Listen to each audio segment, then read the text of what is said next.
कल की तैयारी में आपका स्वागत है। आपके साथ मैं हूं मानसी दवे और भारतीय बाजार के लिए आने वाले ट्रेडिंग सेशन में आपकी स्ट्रैटेजी क्या होनी चाहिए, आइए करते हैं इस पर फोकस। और सबसे पहले पिछले ट्रेडिंग सेशन में बाजार की तस्वीर कैसी रही। ब्रॉडर मार्केट्स में हमने देखा अच्छा एक्शन था, 250 अंकों की बढ़त के साथ मिड कैप में हमने क्लोजिंग देखी। निफ्टी और बैंक निफ्टी में हमने देखा निफ्टी में करीब 82 अंकों की बढ़त थी, हालांकि बैंक निफ्टी में प्रदर्शन बेहतर निफ्टी के मुकाबले, और सेंसेक्स में भी हम देख रहे थे मजबूती के साथ कामकाज। हालांकि कई सारे न्यूज एंड फ्लोज थे जो कि मार्केट पर असर डाल रहे थे और कह सकते हैं कि बाजार अपने आप को संभालने की कोशिश कर रहा था। इस कोशिश में कामयाबी भी मिली।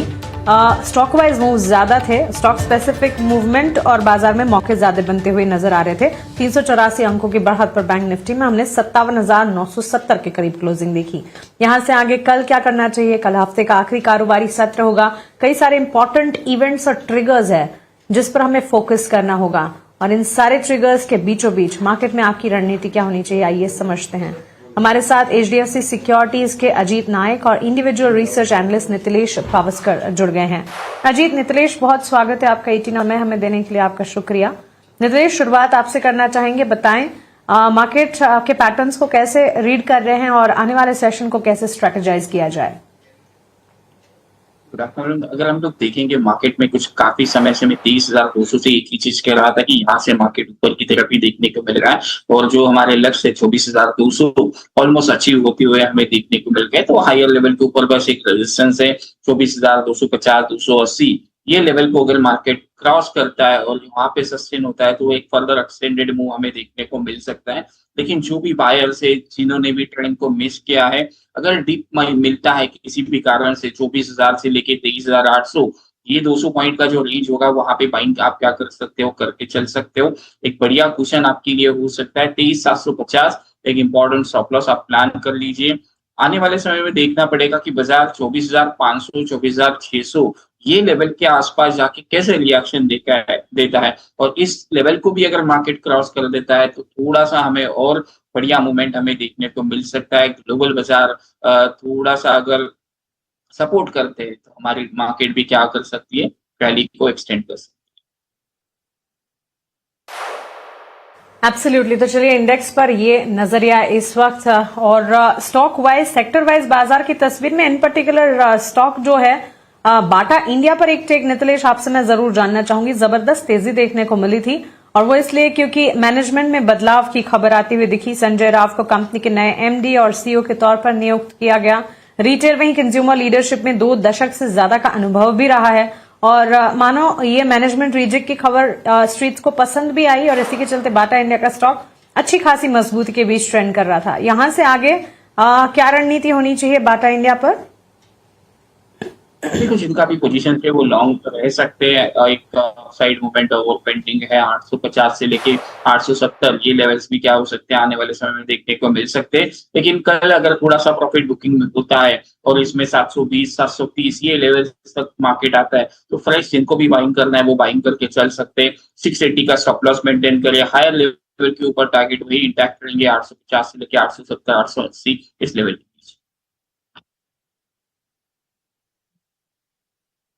चलिए, ये राय फिलहाल मिलती हुई इस वक्त बाटा इंडिया के स्टॉक प्राइस पर। सवाल जवाब का सिलसिला शुरू करेंगे, और सवाल पूछने का तरीका जैसे आप जानते ही हैं, हमारे social media handles, contact details और क्यूआर कोड्स आपके स्क्रीन पर फ्लैश हो जाएंगे।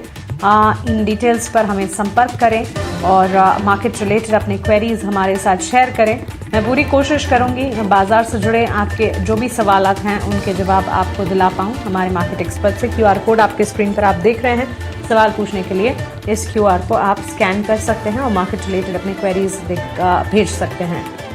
ब्रॉडर मार्केट्स में भी हमने देखा काफी सारे मूव्स थे। Stock specific mid cap small cap में तो मौके बन ही रहे थे, लेकिन लार्जर प्लेयर्स में भी अच्छा खासा तेजी का एक्शन, तेजी का करंट देखने को मिल रहा था। इंडेक्स वाइज से ज्यादा स्टॉक वाइज बाजार जो है वो ज्यादा अट्रैक्टिव नजर आ रहा था, और कई सारे सवाल है नितिलेश हमारे व्यूवर्स के। पहला सवाल किर्लोस्कर ब्रदर्स पर शांतनु पूछ रहे हैं। इन्होंने 150 शेयर्स किर्लोस्कर ब्रदर्स के खरीदे हैं। पहले देखते हैं किर्लोस्कर ब्रदर्स के स्टॉक प्राइस में किस तरह का ट्रेंड लास्ट ट्रेडिंग सेशन में हमने देखा। 1900 के लेवल्स पर स्टॉक जो है तेजी पर क्लोज हुआ 3.5% की, लेकिन व्यूअर की खरीदारी ऊंचे लेवल की है। 2020 के स्तर पर इन्होंने स्टॉक में खरीदारी की है। 150 शेयर्स खरीदे हैं नितिलेश, करीब 17-18 हजार का नुकसान ये देख रहे हैं। क्या करना चाहिए यहां से, स्ट्रैटेजी क्या बनानी चाहिए? देखिए ऊपर में अगर हम लोग देखेंगे तो 1930 से लेकर 1940 से काफी बड़ा रेजिस्टेंस है जहां से मार्केट में डाउन हमें देखने को मिला था। उस लेवल को क्रॉस करके उसके ऊपर मेंटेन रहता है तो आपका शायद से भाव मिल सकता है, लेकिन अभी के लिए 1820 एक इंपॉर्टेंट लेवल है, उसका एक स्टॉप लॉस जरूर मेंटेन करें। और अगर ये 1930 1940 लेवल को ब्रेकआउट कर देता है, डेली चार्ट के ऊपर एक राउंडिंग बॉटम का फॉर्मेशन का ब्रेकआउट अगर आता है, तो आपके जो बाइंग प्राइस है वहां तक स्टॉक जाने की जरूर कोशिश करिए।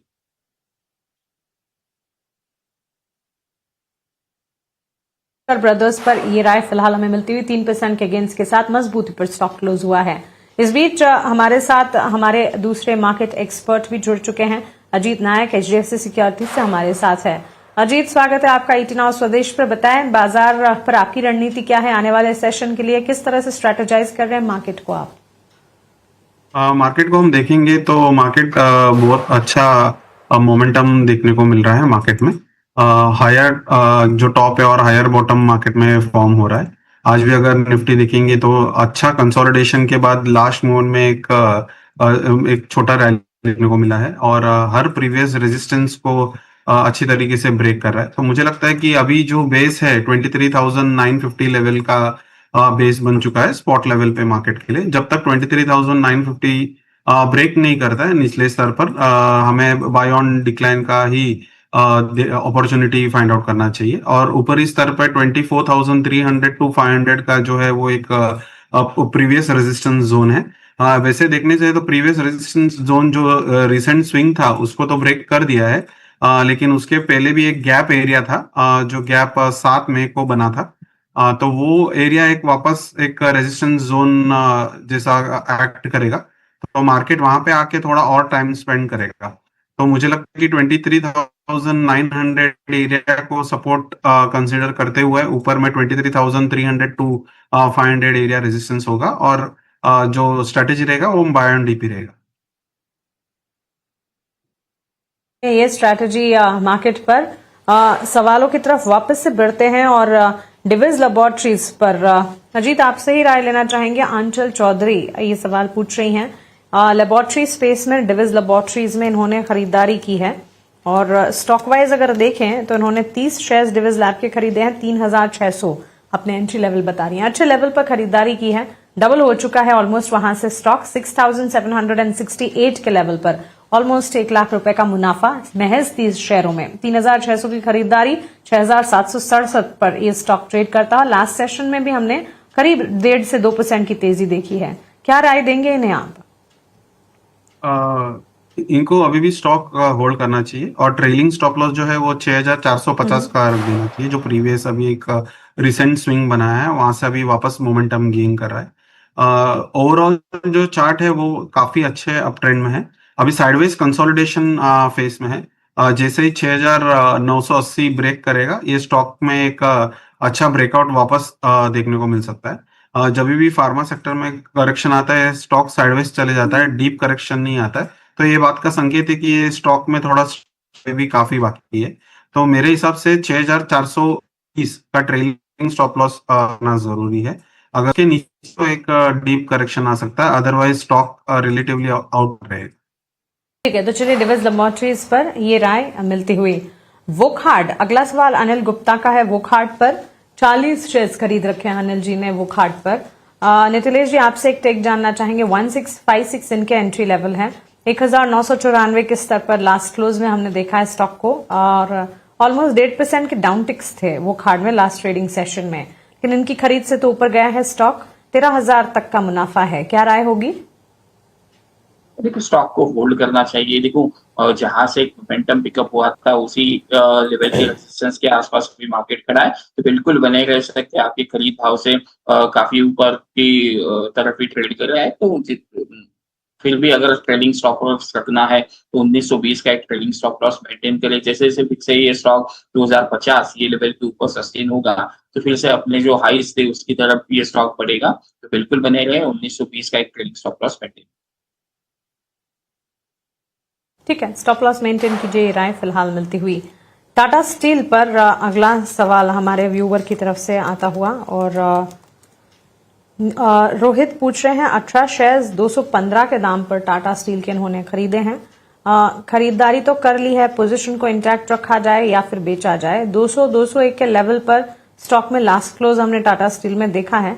अजीत, आपसे एक टेक जानना चाहेंगे, टाटा स्टील टेक्निकली चार्ट्स पर क्या लगता है? व्यूअर की खरीदारी से थोड़ा नीचे गया है स्टॉक, हो सकता है कि हाल की ही खरीदारी हो, बट स्टॉक में कोई ट्रैक्शन हमने देखा नहीं है। पिछले 6 महीने में थोड़ा बहुत चलने की कोशिश जरूर की है, बट ऑल इन ऑल क्या राय होगी?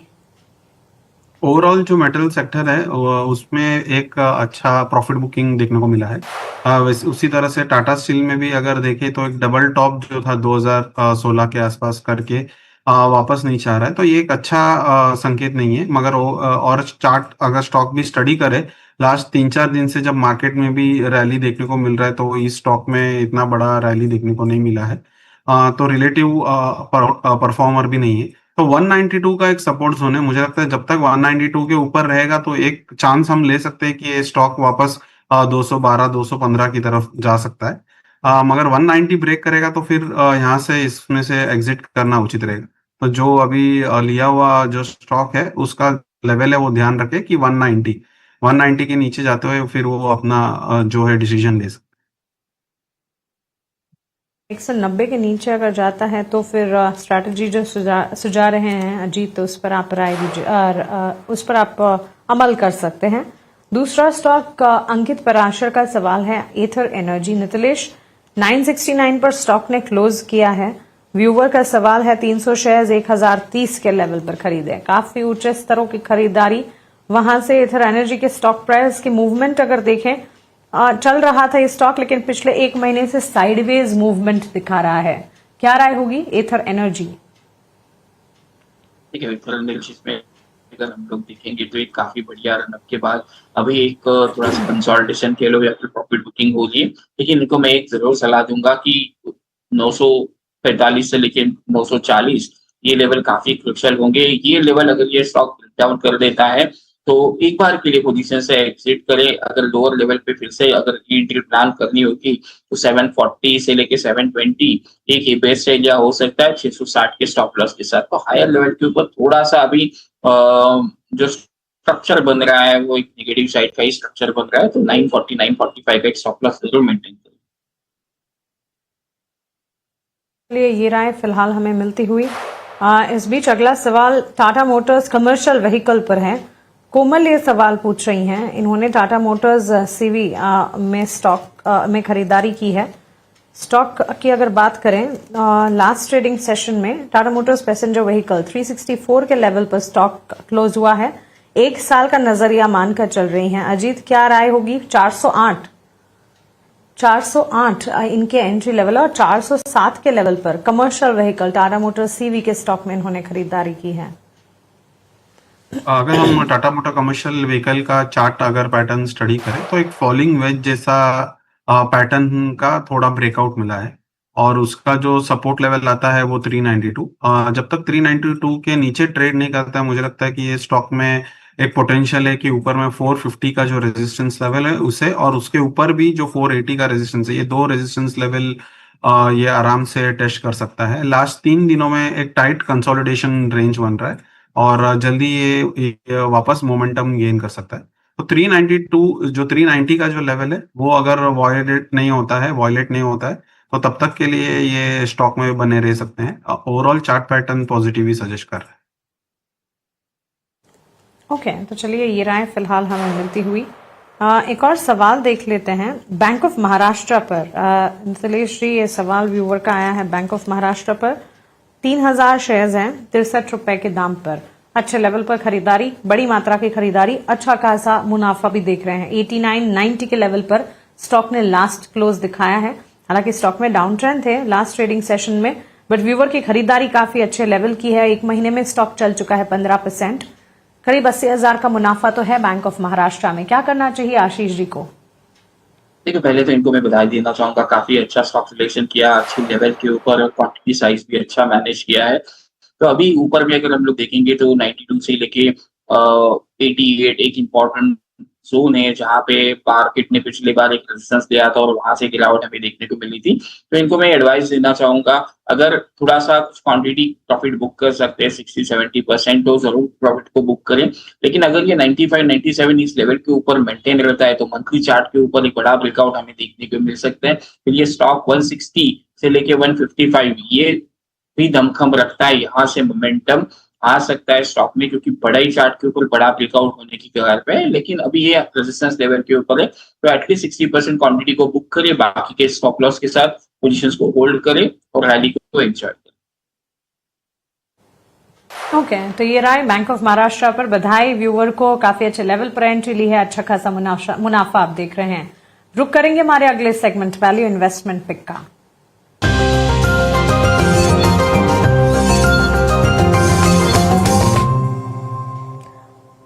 अजीत जी बताइए, आज के लिए वीआईपी शेयर कौन से होंगे? मैंने 2 वीआईपी शेयर चुने, एक सीपी प्लस। एक अच्छा रैली के बाद टाइट कंसोलिडेशन में ये स्टॉक चल रहा है और एक ब्रेकआउट आने का पॉसिबिलिटी ज़्यादा है, तो करंट मार्केट प्राइस पे ले सकते हैं। 3374 का स्टॉप लॉस मेंटेन करें और 3690 का टारगेट के ओर मैं देख रहा हूँ। इसका लक्ष्य 3690 का रहेगा। दूसरा शेयर है ये आयशर मोटर, जो 7590 पे चल रहा है। स्टॉप लॉस 7286 का रख सकते हैं और टारगेट 7970 का। ओके, 2 स्टॉक्स अजीत नायक की तरफ से आपके स्क्रीन पर टारगेट स्टॉप लॉसेस के साथ स्ट्रेटजी आप देख रहे हैं। नितिलेश जी आप बताइए, वैल्यू इन्वेस्टमेंट पिक आपकी तरफ से क्या होंगी? देखिए, मैं जियो फाइनेंस के साथ बाइंग करना पसंद करूंगा। 240 से लेके 244 एक लेवल होगा, वहां तक हम लोग एक्यूमुलेट करेंगे। नीचे में स्टॉप लॉस की अगर हम लोग बात करेंगे 234 का एक स्टॉप लॉस रखेगा। 258 से लेके 265 ये टारगेट्स होते हैं। चार्ट्स के ऊपर एक बेस फॉर्मेशन वाला एरिया बन रहा है, बस ट्रेंड लाइन को ब्रेकआउट कार पे यहाँ से एक मोमेंटम आ सकता है। 258 से लेके 265 के लिए हम लोग प्लान करें। अजीत जी, नितिलेश जी, बहुत शुक्रिया आपका हमारे साथ जुड़ने के लिए, सवालों के जवाब देने के लिए, हमारे व्यूवर्स की कल की तैयारी करवाने के लिए।